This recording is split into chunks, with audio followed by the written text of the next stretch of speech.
Yo, what's up, everybody? Welcome back to the Abrazo Football Podcast. I'm Blaine. He's Brooks. And today, breaking news, just get this out of the way real quick. We've been speculating about this for months and months, if not years. But the boss over at PSG was finally given the boot by the GM, new coach, and owner of the club, Kylian Mbappe. Brooks, what do you make of the situation? Finally, I'm really happy to see him go. Hopefully, this new coach can bring in I don't know, at least some tactics, some ideas, and some Champions League silverware. So, Let's go. see you. Okay. All right, moving on from one club to the next. Let's go to the west side of England. Richarlison finalized his move from Everton to the Tottenham Hotspurs in northern London. And in traditional Tottenham fashion, they've already received their first L before the season even started. Man can't play in the first match. Why? What did he do that was so audacious that they can't let this man play first match of his new campaign for his new club in the white? Yeah, so I mean, I don't know if everybody remembers this, but the last game of the season obviously was huge for Everton, the last few games, but he scored a goal to keep them up. The flares were lit, the flares were all over the field. He picked them up, ran with it, and then just threw it back into the crowd like it wasn't a flare, and like it wasn't just like he just threw this thing back into the crowd. And so that specifically is what he's being suspended for one game, but like obviously that punishment has nothing to do with Everton, which is like great for Everton, but it's affecting the Spurs first game of the season. He won't be able to play, which, I gotta love that. You gotta love that if you're not a Spurs supporter, but at the same time, it's kind of like, why are they getting the ones in trouble? Like, why are they the ones in trouble when something he did for Everton? But I don't know how you really police it in that situation when he leaves. But yeah, so that's what's going on with the Spurs for the first game of the season. Love it. You love to see it. I love to see it. Yeah, nah, dude, they're like, yo, we're gonna start off with a bang. No, you're not. No, you're not. Nah. How long is it? Is it just a one game suspension, or do we know? Yeah, it's just a one game suspension, but like Okay. it's just so funny. I mean, yeah, it's just so funny. It's like the joke is always on them because I was like, man, these dudes are they're like really They going bossing hard in the up. transfer market. Yeah. Yeah, Yeah. Yeah. so Yeah. So let's contrast them bossing up with another. Yo, you rock. Is that the blue or the green you rocking? it's the green plant power, baby. Okay, look at that. Look at us. We on the same page today. There you Yeah, go. Okay. So the other North London club also bossing up big moves. Your team, very own Gunners, made the move. They now have a third Gabriel on their team. Gabriel Jesus has ripped the number 9 off of the back of Lacazette, and he's ready to take London by storm. Brooks, is this a good signing? Are you guys excited? Are they going to make it to the Champions League? What's in store for the Gunners and Mikel Arteta? I mean, I'm very excited that we've signed someone from such an amazing team that has like obviously a ton of experience in Champions League and winning leagues and winning trophies, and playing for someone like Pep. And also, he has a ton of experience under Arteta anyway. So, I mean, I'm excited about that. I do think that he's still young. I think he's just turned 25 like a month or two ago. So this kid is still young. Arsenal have an incredibly young squad, as we know, but he can score goals. He, in the interview, was like, yo, I see myself as a number 9 anyway. Like, I know that I started on the wing and then they put me back in number 9 and I've been back on the wing again. But he's like, I see myself as a striker. So, I mean, I think the way Arsenal play, like he'll be able to get his chances. He presses really hard. And so I know that that's what Arteta is looking for. Yeah, he And works. that's He's a hard. worker. Yeah, he definitely worked. That's one of the things that he says about himself too. Is like, no, I will, press, work, push really hard. So I'm really excited about all that. But I mean, if you watched really any Arsenal games last season, you know that they need some goals. So can he be the one to get them to the Champions League? I want to say yes, especially when you look at Arsenal losing their first 3 games of the season last season, going through a rough patch with like 3 games left of the season and missing Champions League by 1 point, and doing that all without really, I mean, really without a striker. Lacazette was there, but they got rid of Aubameyang in January, so hopefully this will be, you would think that this will be enough to get them to at least that number 4 spot. And I was like, yo, if we could just get him, yeah, absolutely. But I don't know, a lot of, like we just said, Tottenham are making moves. We'll talk about this later, but Chelsea might be pushing for Ronaldo. So it seems like a lot of these other teams are strengthening. I'm gonna just say yes. I don't think that this is the end of Arsenal's work in the transfer market, but I do think that him and whoever they're gonna get, with him the rest of the transfer market, I do think that they will at least make a number 4 this season. So you heard it here, July 5th, 2022. Arsenal are gonna make Champions League at the end of this season, Okay. and Jesus will be the leading scorer on a team. Yeah. Well, I hope at least that second part is true, man. I've always been a big fan of. I'm a big fan of Brazil, though. But Yeah, so yeah. that shouldn't surprise anybody. But I'm excited for him. It's like at Manchester City, he was just another player. You know what I mean? Right. And to get goals, here's the thing. I feel like it's like to get goals at Manchester City. A lot of people got goals at Manchester City. He got goals. Yeah. Everyone got goals. So it's like you look at him, you're like, okay, he can score goals. Now, can you score goals when an entire club like you come on and score a hat trick for Man City, and it's like we didn't need that hat trick to win this game. You know what I'm saying? Yeah. But at Arsenal, we need you to score a brace or just get a single goal to get us all 3 points. So can he do it when the pressure's on like that? I sincerely hope he can. Like I have no reason to believe he's not, because he actually scored quite a few clutch goals for City. Like goals, I guess, to be fair, goals that they really needed coming off the bench sometimes, or even like early on in the match. So yeah, I'm excited to see it. I mean, the whole Arsenal project, I'm excited to see. Like no one's over the age of 25 at this point. So right, no, I mean, he's the one that scored the City goal to get them over 100 points in that that historic 100-point breaking season. The first one to ever do it. So yeah, he's definitely scored big goals for him, played in huge games for him. I don't really think that he gets phased by the pressure that much, to be honest. So I've never seen him phased. No. I've never seen him phased by the pressure. I've also, be honest with you, I've never seen the man under pressure. I've never seen him under pressure. Yeah, I mean, one could argue that maybe playing for Pep, you're always under some sort of pressure, but okay, point taken then. Just because you know that if you're not performing, he's going to make sure that he gets someone that does perform in your place. But no, yeah, I think you're right. There has not been a ton of pressure on that really incredible Man City team for a while. I mean, they've obviously been in big games and haven't come through. For example, Champions League final. But yeah, I mean, it's different than them needing a goal and Vincent Kompany comes through in like the 90th minute from basically rocket.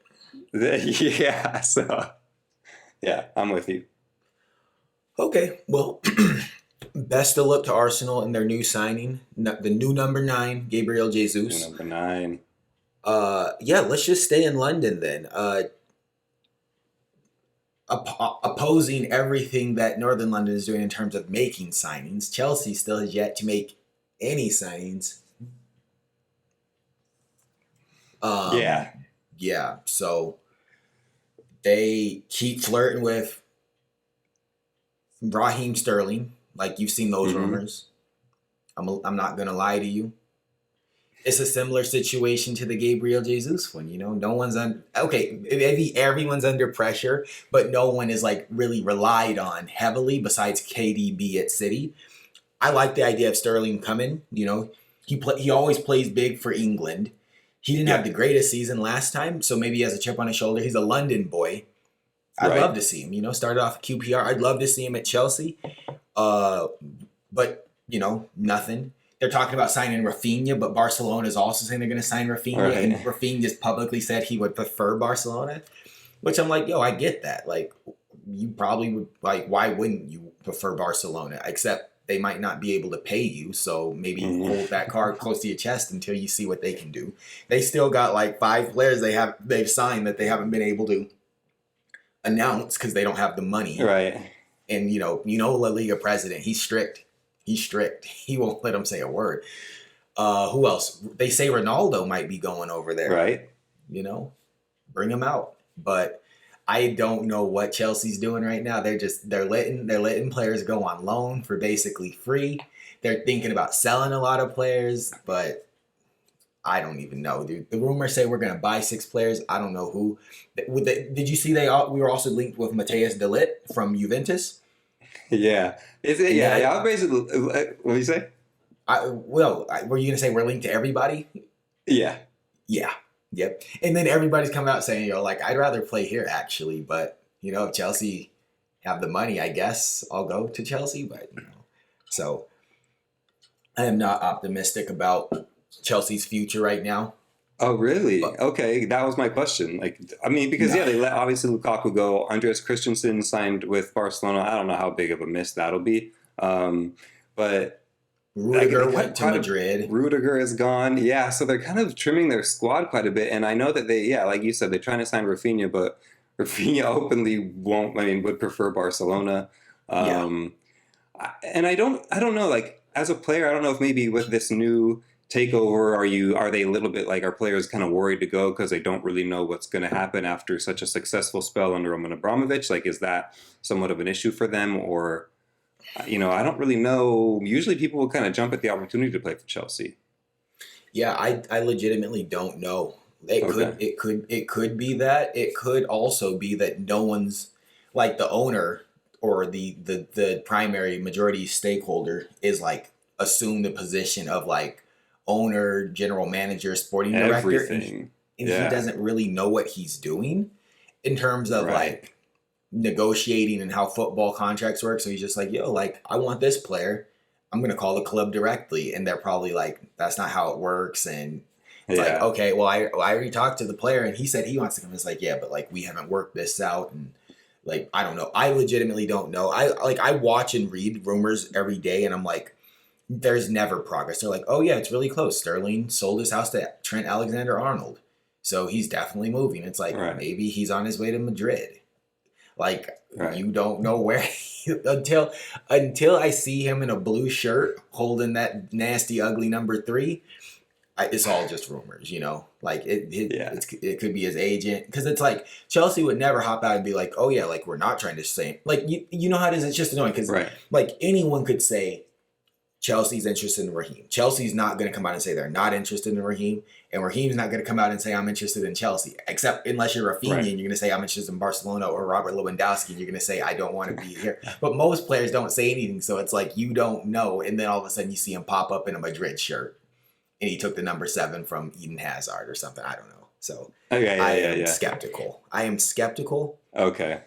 So So, do you think they'll sign anyone? Like, because obviously, I mean, they're going to need a couple signings, right? I mean, do you think they're going to sign anyone this season, or is it just going to be kind of an arsenal in a January transfer window type of thing? let's see. So it's July 5th. Preseason starts in like a week, 2 weeks maybe. No, I think it's less than a week. Like preseason starts in essentially a week from Friday. So Yeah, the dudes have reported back to training. yeah, exactly. People are already starting to train. Yeah, for the preseason. So I mean, it's not looking good. I'll say that. Like it's just not looking good. So I mean, I could see them not signing anybody or not signing like any marquee player because like I could Yeah, also very well see Raheem Sterling not leaving Manchester. absolutely. I could also see Rafinha, staying at Leeds and just saying, you know what, like I'll stick it out one more season and let Barcelona sort their affairs out so I can get the move that I want. For Like free. Yeah, it's for free. It's not life or death. Like it's not do or die. Like I can live off of 60K a week for one more year. I've been doing it. I've been doing it for the first, 7 years of my season. Like what's one more season if Barcelona is going to give me, 12 million a season when they right. finally get that commercial deal done with the U.S. firm that gives them an extra 200 million they're trying to get right now or I something. think so. Barcelona's Yeah, good at finding money though. They stay in debt, but they good at finding ways to get people they are money. so good at finding money. You are Yeah, right, man. yeah. So We should have known too. Like this wasn't going to last long. This was. I mean, so I know that we're not trying to go there yet, but I just want to real quickly say, like, can you imagine if they do get Lewandowski? They have Lewandowski, Aubameyang. They signed Frank Kessie. if they keep Frankie De Jong or if they don't and they get Bernardo Silva, like that could be pretty dangerous up there. Ansu Fati, like even if they keep Dembele, like that's going to be a very, very fun team to watch. Bruh. Like their plans on paper should have everybody shaking in their boots. It's just it's like, can they cash the check that their mouth is written? Because everything you just said, and then like you mentioned Fati, then Pedri, then Gavi, Araujo, like they have like if they get those signings across, dude, they got, not only do they have power, but they got depth.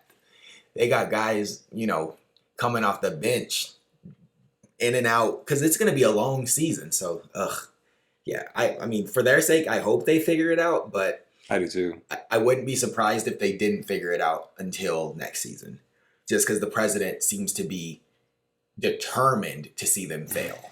Like, he is determined. The president of La Liga, right? Not the president of Barcelona. Not Laporta. Yeah, La Liga president is determined to see them fail. He going out of on a weekly basis, he's going out of his way to make sure they stumble. And it's funny, but it how also much you're trying to pay crazy. Rafinha? Because I don't think you can afford that. Like, he's calling Rafinha directly, hey, they can't pay you more than $10,000 a week, man. Don't come here. If you want to go to Madrid, they got money. Yeah, we'll give you a fake European passport. Just let me know. Anything you need if you want to come to the capital. But those guys were trying to do a referendum a few years ago. We don't mess with them. We don't mess with them anymore. All right, man. What else? What else we got last week in football news? Hot topics. Ronaldo. How could we forget? That's probably the biggest thing, right? The Red Devil. Mr. Red Devil himself didn't turn up to training. He doesn't want to go back. He told George Mendes, get me out of this situation. Manchester United said he's not for sale. What's so funny to me is all of last season, media, a lot of people were like, Ronaldo has to go. He's what's holding the team back. They need to get rid of him. Ronaldo is like a cancer to the team. He's scoring all the goals. They're like, he won't fit in Ten Hag's system. Summer rolls around. They don't make Champions League. And I was like, you know what? For sporting reasons, I want to leave. And they're like, he can't go. So I'm like, I don't know if this is a tactic where they're just trying to get more money by saying he's not for sale and waiting to see if someone calls their bluff, or if they legitimately want to keep him on. You never know what, is there an angle? Are they playing a game, or do they legitimately want to keep him? Which either would make sense. Like, of course you'd want to keep the guy that scored goals for you, but at the same time, it's like, if someone offers you $30 million for a 36-year-old or however old he is, let him go. Also, if he said I just feel like if a guy says he wants to go, you got to let him go. Let him go. Like, he's not, let him go. Also, and then I'll let you talk. If I'm a Man U supporter or a Man U board or anybody that loves Manchester United, by association, I love Cristiano Ronaldo. I love the man. Right. Okay? He's done a lot for us. He did his best for us last season, and it wasn't enough because we suck. Now, I respect this man so much. I'm not going to have you play in the Europa League and taint your legacy. That's fine. I'm going to let you go. I would prefer if you went somewhere else. I would prefer if you went to Bayern Munich. I would prefer if you went to Paris. But if Manchester City or Chelsea is the only legitimate option for you, you know what? I give you my blessing. Go out, because you only got 1 or 2 years left. Go. You shouldn't have to struggle with us. But that's just my feeling. You might have a different opinion. How do you feel? Yeah, I mean, I'm with you. I definitely think that, as Manchester United fan or owner or whatever, you don't want him to stay in England and not be with Manchester United. You definitely don't want to see him go into City. But at the same time, City's going to beat you anyway. City's not you're not City's concern. City's gonna roll past you. So so kind of at the same time, let him leave. Let him go to whichever team he. I don't know. I'm with you. You have no business holding this man back from his legacy. So yeah, I don't know where he's going to go though, because at the same time, like if he does love United as much as he says, he doesn't want to be caught in a City shirt by the fan, just from the fans, you know, because that will taint his legacy probably worse than playing in a Europa League with Man United, in my opinion. Yeah. Um, but yeah, you're right. Like if you think about it, he wants Champions League, and the only viable teams in Champions League in England is, you know, obviously their biggest rival in City, um, potentially Chelsea, Liverpool, Arsenal. Not Arsenal. But those are like I don't know those City, Liverpool, Chelsea, I guess. But you know, Yeah. you leave Europe, you could obviously go back to United or to Juventus. Um, like you said, go to Bayern if they're really going to lose Lewandowski, which I think that they are. Yeah, I Yeah. know there's a ton of places that you can go and not, you know, stay in England, but I don't know. I think that I'm with you. They should let him go. He's done a ton for them. He was far and away their best player last season. So he's done a bunch for you, not only this season, but in, you know, his first tenure there. Just let him go. Like he's Let him go. unhappy. He doesn't want to taint his legacy. He's Yeah. 37. Like let it go. Let the man be free. Let him be Okay. free and let these other kids, you know, if you really do think that he was tainted, like he was holding some players back, but let him go and let the others flourish again. Yeah. Let him flourish. Yeah. I guess I personally I would like to see him go to one of either PSG or Bayern Munich. If Okay. I had to say, just yeah, to not offend and play it for another team in England because I feel like that would be like I'd love to see him at Chelsea in all honesty, but like I get Right. it. That would be Yeah. that would be a bad look overall. So, go to Yeah. Paris, you know, get games in, score a stupid amount of goals. I bet you Mbappe would even give you his shirt number. That's facts. I bet he He would. definitely would, but I think that he wouldn't need to. But yeah, I mean, could you imagine that team though? Neymar would be on the bench. Hmm. uh, Mbappe, Messi up front with Ronaldo. Yeah, Yeah. it would be amazing. I think that. I mean, he's only got a few years left. I mean, if I don't know if you look at Ibrahimovic, like maybe he's got Yeah. more than Three, him. four. Even he's Yeah. probably more fit than Ibrahimovic. You would imagine, but Tell yeah. you what, man. If PSG signed Cristiano Ronaldo, I'm blowing up my whole Euro vacation. We go into Paris every weekend to watch him play. I'm going I'm down. That's every fine. That is weekend to that is watch him. fine. The Yeah. whole squad. You know. All right, man. Let's move on. Let's move on. That's enough about Manchester. Oh well, actually, All I right. guess there was one more thing. So Manchester United. So they'll probably Okay. lose Ronaldo. How on earth are they going to recruit? Okay. So yeah, here's the thing with that. So basically, no one wants to go to United right now. No one wants to stay at United right now. Maybe save like I don't know Marcus Rashford or some of these kids that grew up there. But the thing that I'm wondering is like they just got Eric Ten Hag, right? They essentially still technically have Ronaldo. Um, they have, and they're looking for. Let's just give you an example. Lisandro Martinez from Ajax, who played under Ten Hag for a couple seasons. This dude is. I mean, Man United is in such a terrible situation that Lisandro Martinez was like, yeah, like it would be great to work under Ten Hag again. I really had a great relationship with him. We did good things, but like I don't really know if that's enough to get me to this Man United team. Like he's thinking the two teams that are on his mind are Arsenal and Man United. And like if Man United doesn't have the pull alone and a coach that he loved working with still isn't enough to get him there, like that's a pretty bad situation. So Yeah. they've officially finally made like their first signing, though I don't think they've publicly announced it yet. I think now there's two. It was that like the Dutch kid and now Hmm. um, Christian Eriksen, which man, I would have loved to see him stay at Brentford and see what he could do with them. But those are essentially like supposedly their two signings that they're Yeah. going to have signed. But I mean, I don't know if that's if they've publicly come out and said that yet. But that's not. I mean, if you're a United fan, no offense to either of those two players, but those aren't. That's not who you You're want to not see coming excited. to your team. Yeah. No, you're not excited. No. Yeah. Well, dude, and it's like then you look at like Frankie. He's like I don't want to go. Like He's like, I'm good. actively saying I don't want to go. And like I feel like Ten Hag, he's like, dude, he's just doing the Eredivisie roundup. He's like, I'm bringing Holland to Manchester. Yeah. You know, and the players are like, oh my god, you know, like it was cool. It was cool. We played at Ajax, man, but this is not what I want. But I'll also say this, man. I think this could blow up in his face, the same way it blew up in Louis van Gaal's face. Like Yeah. Dutch guy brings over a bunch of players like Memphis Depay, Daily Blind, like guys, young guys fresh out of the Eredivisie. Which I'm not being disrespectful to the Dutch league, but it's like closer to 10 in like top 10 European leagues. It's closer, so much closer to 10 than it would be to number even 5.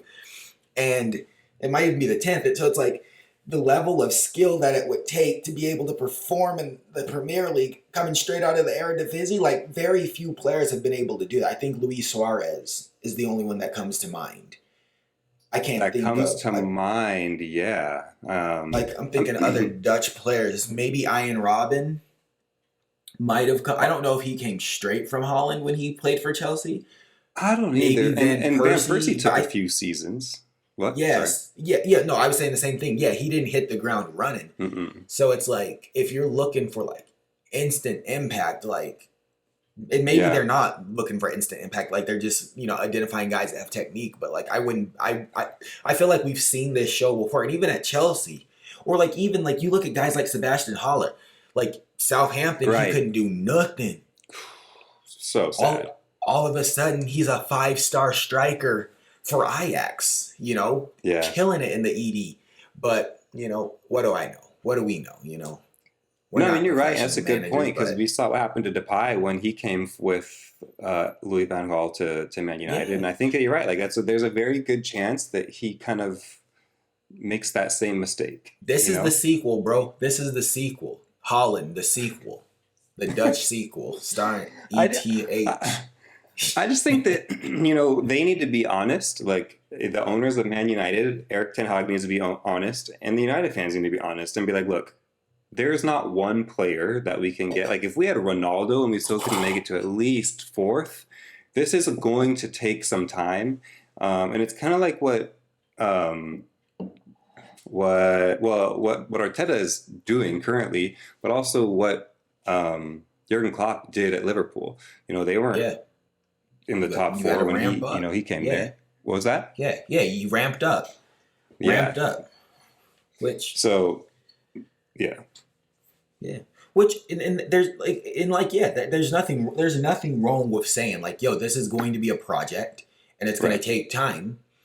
But at the same time, like you can't be mad at players that don't want to be a part of your project. Like you got to find like when you're doing a project, you got to go get guys that are and like maybe he could do that because it's like when Louis van Gaal did it, it was like, okay, this isn't working. We're throwing everything out the window. Maybe had they let him stay for a couple seasons, it could have evolved into something that worked, like what Liverpool allowed under Jurgen Klopp. But like, and that maybe that's the difference. Is like you got to like back a coach and back the players and give them. And now I'm getting a little frustrated because I feel like no one ever gives players time to like adapt and make it work. And it's like, okay, maybe this player was good, they can't adapt. Okay, you're out. Coach, you're also out. It's like give them like if you're gonna back the coach, let him get his players. Give him two full seasons with no real pressure. I mean, unless he like gets relegated, like just let him build up to it. But anyway, I don't know. Good luck. No, I'm with you. Good luck. I can say good luck because I don't think they're going to succeed at anything at all. So I don't feel bad saying good luck because like you'll be lucky to finish top 6. I agree. Yeah, if they finish top 6 again with how it's looking, like especially with Ronaldo leaving, yeah, I mean that would be a huge accomplishment for them if they finish top 6 with no Ronaldo. I mean, at the same time though, you can think that maybe Marcus Rashford hits his form again. Maybe they do some. Is Lingard staying? Do we know? Is he gone? Like, did I miss something? He's gone. Or is he still? Well, he's without a contract, so. Okay. They might pick him back up, but yeah, a lot of players are without contract right now. No, they're in trouble. They're good. They're done. They're not. They're moving on. Yeah. All right, man. Let's see. What else we got on the docket?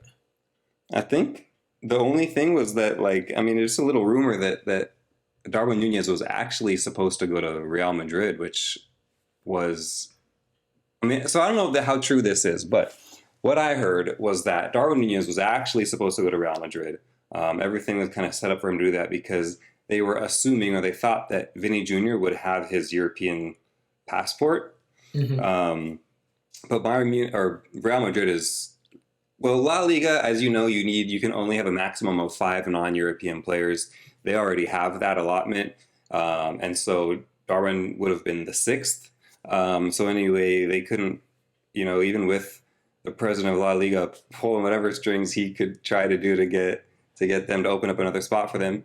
They couldn't do it, so which is why he was able to go to Liverpool and sign for Liverpool. But kind of crazy if you think about it like that. That if they would have, because they they weren't obviously able to get Mbappe, and that's what they tried to push even harder. But I don't know.